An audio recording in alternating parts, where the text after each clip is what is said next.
Enja yi o.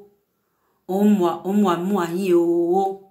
Eche vo mo. Monu komwe. Monu obon. Monu epo wo. Enja yi o. Omwa yi o. Enyi veva tantan vale kura. Nyanye tantan vale neve ke tian soin teke. Nyanye veva tantan vale ke pa amenye teke apa manve. Me biso bolon pon bong. Me bise eyien pon bong. Me bise elien pon bong. Inyan pon bong. Male ngbo obolon ngbo. Nyamie yirve soma ke heke e an tian soin. Inyi tantan vale. Ye vale ke tian soin teke se ve. Me bise ve. Nyanyene amene teke ne me ma manve. Ko mi video yi be pa ve vle mu ko mi mligbi. Be pa ve vle obolon migbi ke ye la 70 ans vale kula. Ye va 30 ans vale kula. Ke tian soin teke. Nyanye amenye bete. Ke heke menve antian. Men la nyami ase. Ke sobo befe men de. Se befe trouva nyon de. Ko nyami yireve. Vinye abo atie.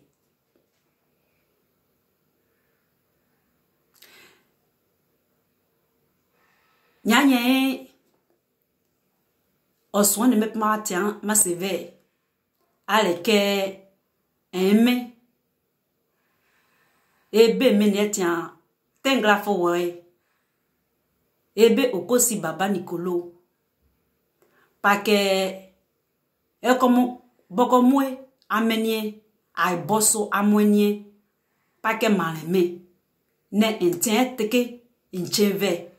Ne ve fave tien teke vese ai boso pome. En rien ni eye vokwe ale vesa sa apoye. E ngoy bo ko e ko be mane e ko suklu. Bo mo ko e o suklu. Ne etie no fome mlai. Ne ususu amenike mie. Ne baba no vokre e pa ne pa vleve. Ko eye nyanye mi be oko sisi. Eme ye pa ke flimukui e pa ke vreme. Ne inchi oswane balaton ai boso pome. Ai boso pome e chin. Yen la me son komwe. Dede se oswan bala mo we. En tout men tiam son klo chin na ko voke tian parce que ananana e ngbotu e son bo kwe. Eme ebe mi be ekosusi pa ke el ke ko pa vreme ne drame en chame o po mene e ko e pa ke nchue malame e ko tutam fe e valkame e malame obo ne ke ame pa vilili ke en chame me ba am koso e komo bokomwe am komwe am ne obo el ke na me tuwa ye ni ame ye ale amwe amesi enwo amwe dede sa minge bote ke ale dabo ala me fefe comme rien ale enwo se te bawo dede ohopo vale po we ye panchu e pa mai se yike lie boko ne asien e pa mai enwo musoko nyame vurie ba yo lo moe ai boso po me eme celui que vio amoko mi be ko sis pa ke el ke ko pa vreme ye mo ko nchie tengra fe mfonu hi ke au soin baleton ay bosso pour me et chien pour me comment avec comment on est tengrafé le que kui ma avec kui si kui ben ba man ne men na comme avec te kui eye ni rien vesi ele ken c'est vrai que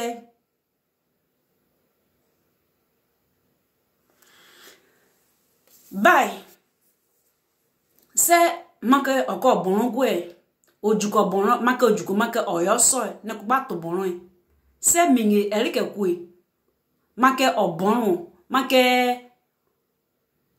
obon nene ncha le bon ko c'est mingi ele ke ko ne da pe pa ve sa atenklo ko ncha me ne ke va o po me ne ke va le keke we vesi obon ai comme on y minge se minche me se a bosu kwe a mi ka bosu dio se na mo vio man tie ne de kwe nanko se boko velike opo ko ni boko moe a bosu fe sa boys a bosu ko opo meme am pake am kwe a mi ke opo ni di vol vetan ka opo ni ye di sokura opo mi an yo comme on y est allez ncha mene avec pour me make préfet mene mère me amako we poe bon tout mon yo ele kenle na ko ncha ko ni sampo ye ai boso poe yete eveni te poe te kwe amencha bancha ko ngbai atan sam ke poe bon tout mon yo ele kenle bon tout mon nive oboko ne voye ne va se que beaucoup va pour la tout ko parce que au point un botu e point dede elken beaucoup ye ne le ke ba ale be level kene comme on y est ale am en chai préfet attend c'est mairie pour me ne bobo vous elken am ko vous elken comme on y est ale o pour meme ale am mo teke we belikene bo vuvuli kenye ke ko oponi am kwe am podede am tuwa yibi amidi ne eye nyerie opukon chava dede ye pa adjon mo so e aso sinsi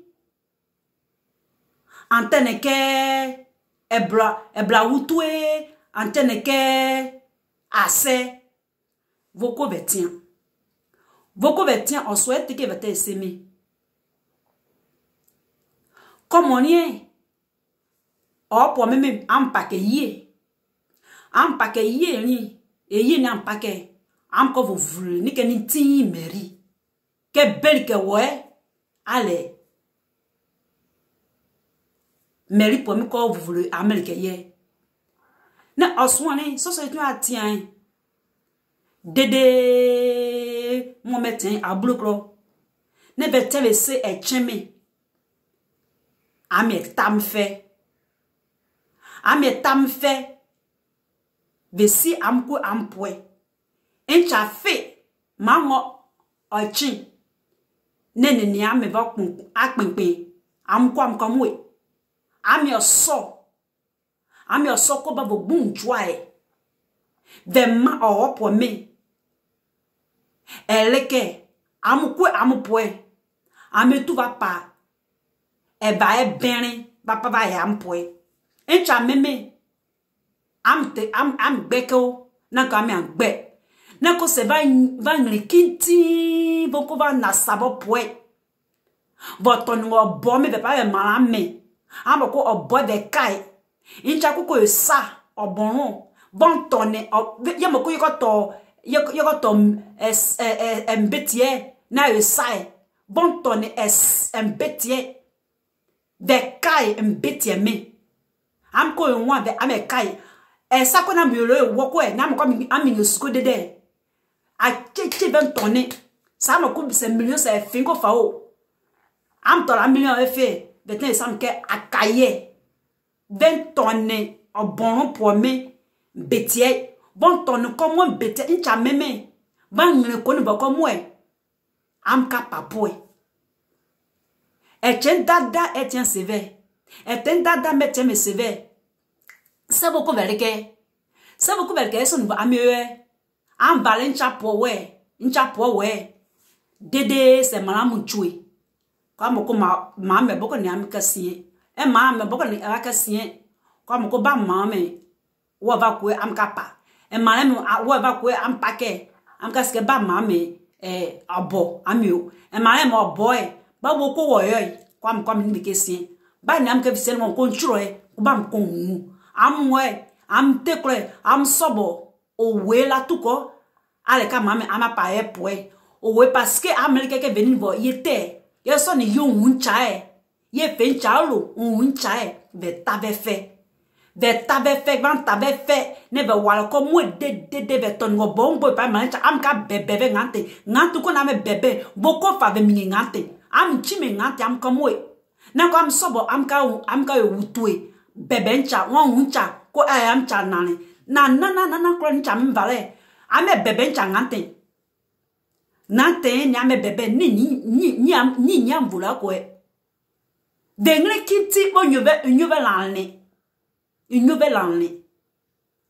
comme on est albert me se echeme ne ame ngre ame na wa me ke benini bo yete ya yoko yuwa kwe yoko yuwa fin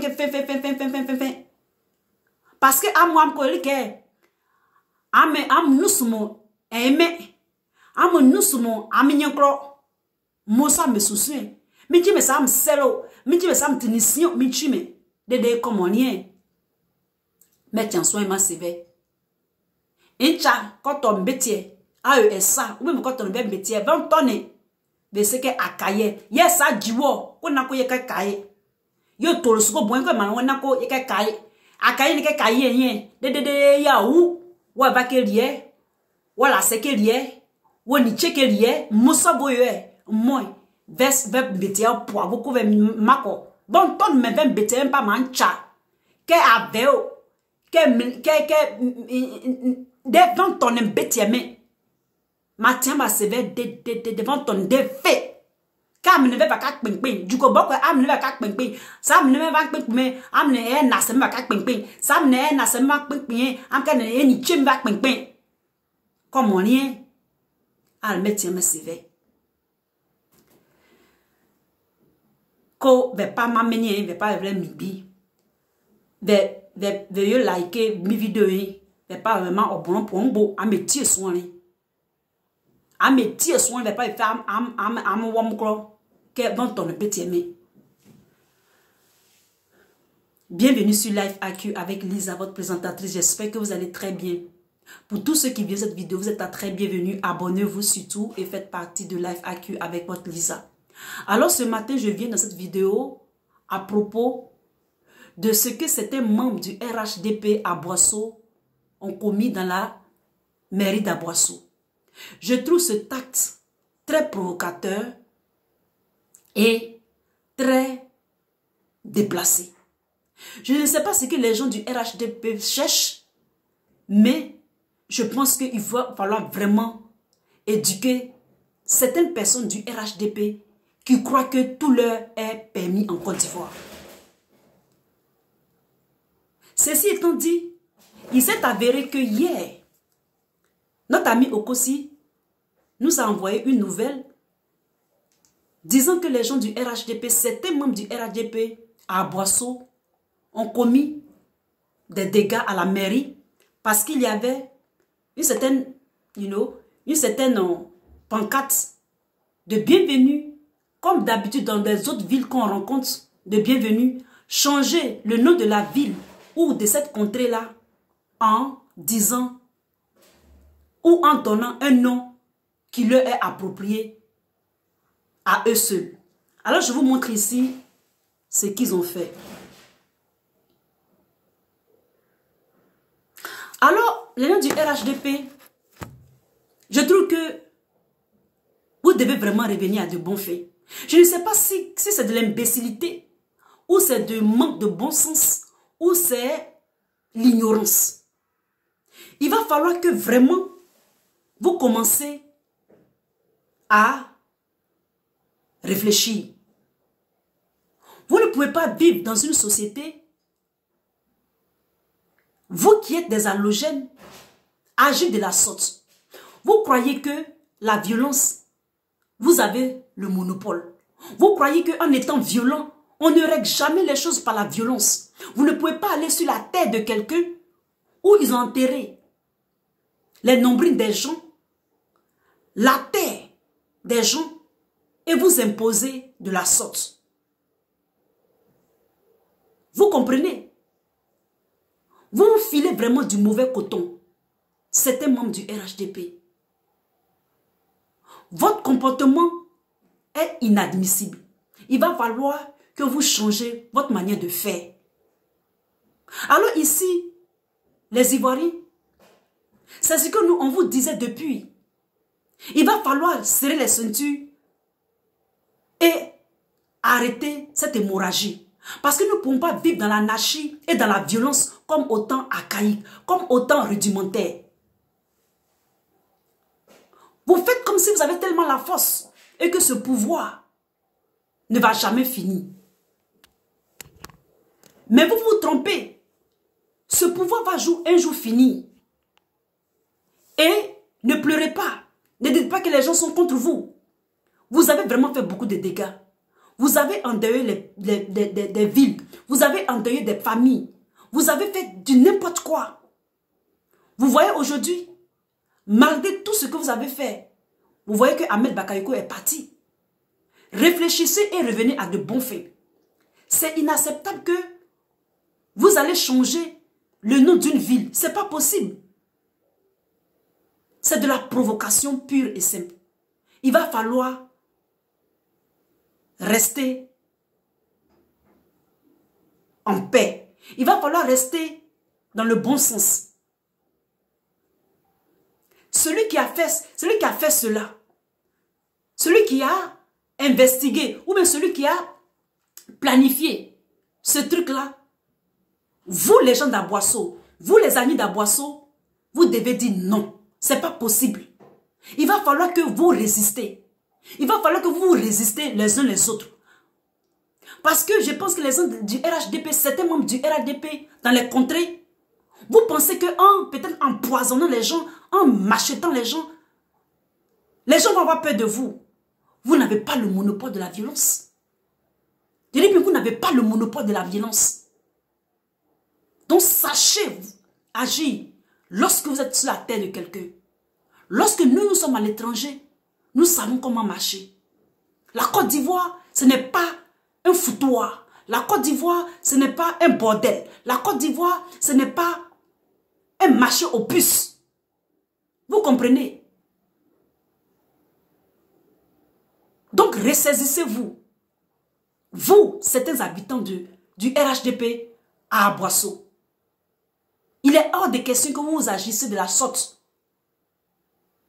Vous pensez que les âmes seulement, c'est-à-dire que les âmes, vous comptez peut-être sur le pouvoir de M. Ouattara ou je ne sais quoi, ou de Dominique, je ne sais quoi, pour agir de la sorte. Vous filez vraiment du mauvais coton.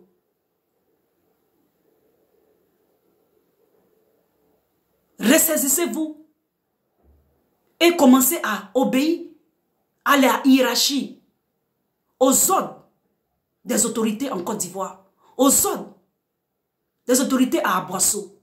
C'est de ça qu'il est question. On ne peut pas vivre dans une anarchie, dans une sauvagerie de la sorte. Si vous n'avez pas de réflexion et d'esprit critique, il va vraiment falloir que on vous mette au pas, en vous parlant avec le bon sens. Alors vous, mes frères, ou mes soeurs d'Aboisseau, ressaisissez-vous aussi. Ne permettez pas que ces gens de dérapage arrivent sur votre contrée. Parce que chacun a sa contrée. Nul ne va venir vous aider. Nous faisons toutes ces vidéos-là pour que les gens, les autres contrées dans la Côte d'Ivoire, comme se fait partout dans le monde, prennent conscience que quand tu réclames que quelque chose est pour toi, tu te bats lorsque tu vois un prédateur, lorsque tu vois quelqu'un qui vient par la force, de façon anarchique, en utilisant l'esprit grégaire, l'esprit sauvage, l'esprit des temps préhistoriques. En venant avec cet esprit, lui dit non. Et un non, c'est un grand non. C'est de ça qu'il est question. Alors moi, je vais vous laisser. Je vous remercie dans cette vidéo. Partagez-la.